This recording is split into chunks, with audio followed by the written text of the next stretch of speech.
चुनाव आयोग का राहुल गांधी के आरोपों पर जवाब। राहुल गांधी के 25 लाख वोट चोरी के आरोप पर चुनाव आयोग का सख्त जवाब आया है। आयोग ने कहा कि राहुल के दावे बेबुनियाद हैं और कांग्रेस ने हरियाणा की मतदाता सूची पर कोई आपत्ति या अपील दर्ज नहीं की। आयोग ने पूछा कि क्या कांग्रेस मृत, डुप्लीकेट या माइग्रेटेड मतदाताओं को हटाने के खिलाफ है। आयोग ने ये भी कहा कि राहुल गांधी ने बिना सबूत बीजेपी पर आरोप लगाया, जबकि ये भी हो सकता है कि जिन मतदाताओं की बात हो रही है उन्होंने कांग्रेस को वोट दिया हो। आयोग ने बताया कि 1 अगस्त से 15 अक्टूबर तक संशोधन का मौका था, पर कांग्रेस ने कोई शिकायत नहीं की।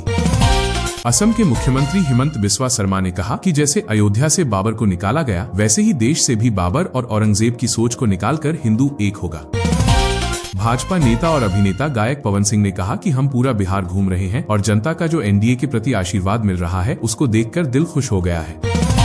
उप मुख्यमंत्री विजय कुमार सिन्हा पर हुए हमले पर भाजपा नेता दिनेश लाल यादव उर्फ निरहुआ ने कहा कि राजद के लोगों ने हमेशा से यहां गुंडागर्दी की है, आज भी उन्हें लगता है कि वे गुंडागर्दी करेंगे। हालांकि उनकी गुंडागर्दी का जवाब जनता दे रही है और एनडीए की सरकार बना रही है।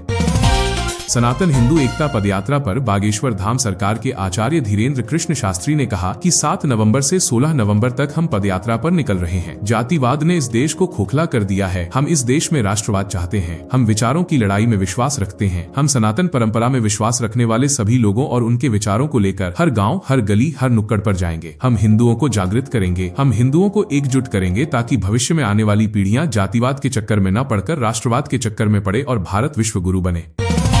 लोकसभा में विपक्ष के नेता और कांग्रेस सांसद राहुल गांधी के बयान पर आचार्य प्रमोद कृष्णम ने कहा कि वे सत्ता में बैठकर देश को लूटना चाहते हैं, इसीलिए वे हर दूसरी चीज में चोरी का आरोप लगाते हैं। असल में वे भारत के संविधान, भारतीय लोकतंत्र, भारत की संसद, सुप्रीम कोर्ट पर विश्वास नहीं करते। ये सनातन विरोधी लोग हैं। चाहिए। अब अगला खबर देखिए। पीएम मोदी का भागलपुर में हमला। भागलपुर की रैली में पीएम मोदी ने कांग्रेस और राजद पर तीखा हमला बोला। उन्होंने कहा कि कांग्रेस और राजद ने बिहार के समाज को बांटने का पाप किया है। उन्होंने भागलपुर और सिख दंगों के दाग आज भी उनके दामन पर होने की बात कही और कहा कि ये दंगे कांग्रेस के कुशासन का सबसे बड़ा सबूत है। गिरिराज सिंह का बुर्का पर सवाल। केंद्रीय मंत्री गिरिराज सिंह ने कहा कि वे चुनाव आयोग के नियमों का पालन कर रहे हैं। उन्होंने सवाल उठाया कि जब हवाई अड्डे, आधार कार्ड या सरकारी सेवाओं का लाभ लेने के समय बुर्का हटाना पड़ता है तो फिर वोट डालते वक्त क्यों नहीं। देखिए दोस्तों, साल 2028 तक भारत की सोलर यानी सौर ऊर्जा क्षमता करीब 216 गीगावाट तक पहुंचने का अनुमान है। अब बात हवाई यात्रियों की, ये खबर आपके लिए बहुत काम की है। डीजीसीए ने एक नया ड्राफ्ट जारी किया है जिसमें कहा गया है कि अब यात्री अपनी फ्लाइट टिकट 48 घंटे के अंदर बिना कोई चार्ज दिए कैंसिल या बदल सकेंगे। अगर किसी तरह की मेडिकल इमरजेंसी हो जाती है तो पूरा रिफंड या क्रेडिट वाउचर भी मिलेगा और नाम की स्पेलिंग ठीक करवाने पर भी अब कोई चार्ज नहीं देना होगा। साथ ही एयरलाइंस को ये रिफंड 21 वर्किंग डेज के भीतर देना होगा। यानी अब अगर आपकी फ्लाइट की प्लानिंग बदल जाए तो बिना नुकसान के टिकट कैंसिल कर सकते हैं। इन नियमों पर 30 नवम्बर तक लोगों से सुझाव मांगे गए हैं और जल्द ही ये नियम लागू हो सकते हैं। अब अगली खबर। बिहार चुनाव के माहौल के बीच नितिन गडकरी ने बड़ा ऐलान किया है। उन्होंने कहा है कि बिहार की सड़कें अमेरिका जैसी बनाऊंगा। उन्होंने रोड डेवलपमेंट पर जोर देते हुए कहा कि आने वाले समय में बिहार की सड़कें देश में मिसाल बनेंगी। वहीं वित्त मंत्री निर्मला सीतारमण ने दावा किया है कि अब तक 2.5 करोड़ से ज्यादा लोगों को गरीबी से बाहर निकाला गया है। कार्यक्रम में उन्होंने कहा कि सरकार का उद्देश्य हर गरीब को सशक्त बनाना है।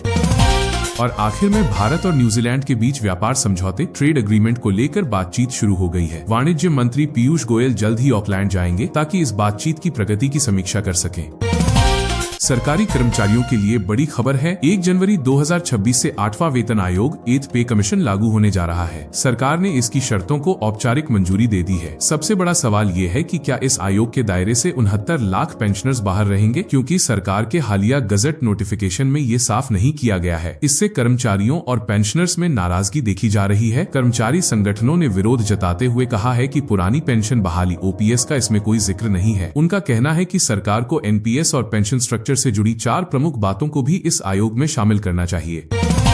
अब बात करते हैं आयोग की शर्तों की। सरकार ने बताया है कि इस आयोग के तहत करीब 50 लाख से ज्यादा कर्मचारियों की सैलरी बढ़ेगी। 8वें वेतन आयोग में न्यूनतम बेसिक सैलरी 44,280 रूपए तय की गई है, जो अभी 7वें वेतन आयोग में 18,000 रूपए है। यह सैलरी का अनुमान फिटमेंट फैक्टर 2.46 के आधार पर लगाया गया है। हालांकि इस आयोग का फायदा राज्य सरकार के कर्मचारियों और सार्वजनिक क्षेत्र के बैंकों के कर्मचारियों को नहीं मिलेगा। एक रिपोर्ट आई है कि इस बार त्योहारों के सीजन और ऑनलाइन खर्चों ने देश की अर्थव्यवस्था की रफ्तार बढ़ा दी है। सितंबर महीने में क्रेडिट कार्ड से लोगों ने 1 लाख करोड़ रुपए से ज्यादा खर्च किए। MIIL की रिपोर्ट के मुताबिक GDP में खर्चों का योगदान 6% से बढ़कर 27% हो गया है। साल 2025 में देश की बाजार पूंजी 91 लाख करोड़ रुपए तक पहुंच गई। बैंकिंग, फाइनेंस और इंश्योरेंस यानी BFSI सेक्टर ने भी देश की GDP ग्रोथ में अहम भूमिका निभाई है। दिल्ली में डेंगू से 2 लोगों की मौत हो गई है। अब तक कुल 1136 मामले सामने आ चुके हैं। यह रिपोर्ट MCD ने जारी की है। राजस्थान से बड़ी खबर, मुख्यमंत्री भजनलाल शर्मा ने सख्त चेतावनी दी है कि शराब पीकर गाड़ी चलाने वालों का ड्राइविंग लाइसेंस रद्द कर दिया जाएगा। नियम तोड़ने वालों पर सख्त कार्रवाई होगी। जयपुर में हाल ही में हुए बड़े हादसे के बाद सरकार ने यह कदम उठाया है। मुख्यमंत्री ने आदेश दिया है कि 15 नवंबर से 15 फरवरी तक सभी ट्रक ड्राइवरों की आंखों का चेकअप होगा। प्रदूषण की बात करें तो रिपोर्ट के अनुसार अक्टूबर महीने में दिल्ली देश के सबसे प्रदूषित शहरों में 6ठे नंबर पर रही। टॉप 10 में उत्तर प्रदेश और हरियाणा के 4 शहर शामिल हैं। उत्तर प्रदेश सरकार ने नशे पर नकेल कसते हुए कोडिन युक्त कफ सिरप और नारकोटिक दवाओं पर सख्त कार्रवाई का आदेश दिया है। इन दवाओं के गलत इस्तेमाल को रोकने के लिए विशेष टीमें बनाई गई हैं। और अब किस्मत की खबर, राजस्थान के जयपुर के एक ठेले वाले अमित ने पंजाब सरकार की दिवाली लॉटरी में 11 करोड़ रुपए का इनाम जीता है। उसने बताया कि टिकट उसके दोस्त ने खरीदा था, इसलिए वो दोस्त की 2 बेटियों को 50 रुपए - 50 लाख देने वाला है। 4 दिन बाद पंजाब सरकार ने उसे बुलाकर चेक सौंपा। अब वो करोड़पति बन चुका है। कांग्रेस अमित जी को। लाख की ड्राइवरलेस कार हरियाणा के गुरुग्राम पहुंच गई है। ये कार AI तकनीक, सेंसर, कैमरे और रडार सिस्टम से लैस है। अभी सिर्फ इसकी बुकिंग शुरू हुई है। डिलीवरी 1 महीने बाद शुरू होगी। अब देखते हैं अगली खबर। राजस्थान बॉर्डर पर ड्रोन ने दुश्मनों के ठिकाने खोज निकाले हैं। रेत के मैदानों में टैंक गरज रहे हैं और आसमान से राफेल लड़ाकू विमान ने टारगेट हिट किया है। जैसलमेर में तीनों सेनाओं का बड़ा युद्धाभ्यास चल रहा है, जिसमें भारतीय जवानों का जबरदस्त जज्बा देखने को मिल रहा है। पाकिस्तान इस बड़े अभ्यास से चिंतित है, क्योंकि ऐसा अभ्यास पहले कभी नहीं देखा गया। भारत ने टी20 सीरीज में बढ़त बनाई। भारत ने चौथे टी20 मैच में ऑस्ट्रेलिया को 48 रनों से हराकर सीरीज में 2-1 की बढ़त बना ली है। अब टीम इंडिया को सीरीज जीतने के लिए 5वां मैच जीतना होगा। भारत ने 20 ओवर में 167 रन बनाए, जबकि ऑस्ट्रेलिया की टीम 119 रन पर ऑल आउट हो गई। हिमंत बिस्वा शर्मा का बयान। असम के मुख्यमंत्री हिमंत बिस्वा शर्मा ने कहा, मैं देशवासियों से अनुरोध करता हूं कि राहुल गांधी को आधिकारिक रूप से पागल घोषित किया जाए। उन्होंने कांग्रेस नेता के हालिया बयानों को गैर जिम्मेदाराना बताया। अब बढ़ते हैं अगला अपडेट में। उत्तर प्रदेश की सांसद इकरा हसन ने बहादुरगंज में जनसभा के दौरान बीजेपी पर हमला बोला। उन्होंने कहा कि भाजपा भाई को भाई से लड़ाने का काम कर रही है। हमें अपनी सरकार बनाकर संविधान की रक्षा करनी होगी। उन्होंने मुसव्विर आलम के समर्थन में वोट देने की अपील की। केंद्रीय मंत्री शिवराज सिंह चौहान ने कहा कि राहुल गांधी मान चुके हैं कि महागठबंधन हारने वाला है और इसलिए वे एक दिन पहले वोट चोरी का राग अलाप रहे हैं। NDA आ रहा है, इसलिए इस तरह के हमले हो रहे हैं।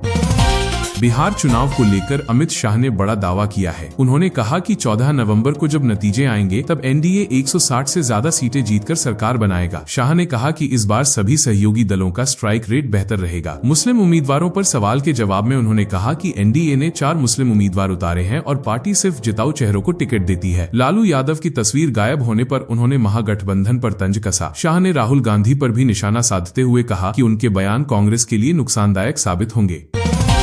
उत्तर प्रदेश के मुख्यमंत्री योगी आदित्यनाथ ने समाजवादी पार्टी पर जोरदार हमला बोला। उन्होंने कहा कि सपा कांग्रेस और राजद की साथी पार्टी है। योगी बोले, सपा सरकार के वक्त लखनऊ में एक माफिया ने गरीबों और सरकारी जमीन पर 4-4 किले जैसे घर बना लिए थे। योगी ने कहा, जब हमारी सरकार आई तो मैंने कहा अब बुलडोजर की कार्रवाई हो जाए। अब उसी जमीन पर गरीबों के रहने के लिए ऊंची ऊंची इमारतें बन चुकी हैं। योगी ने कहा, यही फर्क है हमारी और उनकी सरकार में। बिहार चुनाव में महुआ सीट पर सबकी नजरें तेज प्रताप यादव पर हैं। जनशक्ति जनता दल के राष्ट्रीय अध्यक्ष तेज प्रताप इस बार जीत की कोशिश में जुटे हैं। जनता अब देख रही है कि क्या वे अपनी सीट बचा पाएंगे या नहीं। माहौल बेहद दिलचस्प बना हुआ है। बिहार चुनाव में बड़ा हंगामा। लखीसराय में राजद समर्थकों ने डिप्टी CM और भाजपा उम्मीदवार विजय कुमार सिन्हा की गाड़ी को घेर लिया। चप्पल फेंकी गई और मुर्दाबाद के नारे लगे। सिन्हा ने SP को फोन कर कहा, स्पेशल फोर्स भेजिए, SP बहुत कमजोर और कायर है। मुख्यमंत्री नीतीश कुमार ने झाझा की जनसभा में कहा कि उनकी सरकार ने बिहार में शांति और विकास का माहौल बनाया है। उन्होंने बताया कि पहले की सरकारों ने समाज में हिंदू मुस्लिम वैमनस्य फैलाया था, लेकिन अब सबको सुरक्षा और सम्मान मिला है। अल्पसंख्यकों के मदरसों को मान्यता, उर्दू शिक्षकों को समान वेतन और धार्मिक स्थलों की सुरक्षा सुनिश्चित की गई है। नीतीश ने कहा कि आज बिहार में कानून का राज है और सड़क, बिजली, शिक्षा, स्वास्थ्य जैसी सुविधाओं में बड़ा सुधार हुआ है। महाराष्ट्र सरकार ने स्टारलिंक सैटेलाइट कम्युनिकेशंस के साथ सैटेलाइट इंटरनेट सेवा शुरू करने के लिए लेटर ऑफ इंटेंट साइन किया। ये भारत का पहला राज्य बना जिसने स्टारलिंक से समझौता किया। इससे दूरदराज इलाकों में सरकारी संस्थानों और जनता को हाई स्पीड इंटरनेट मिलेगा। कन्नड़ फिल्म KGF चैप्टर 2 में कासिम चाचा की भूमिका निभाने वाले अभिनेता हरीश राय का निधन हो गया है। 55 साल की उम्र में हरीश ने स्टेज 4 थायराइड कैंसर के चलते इस दुनिया को अलविदा कह दिया है।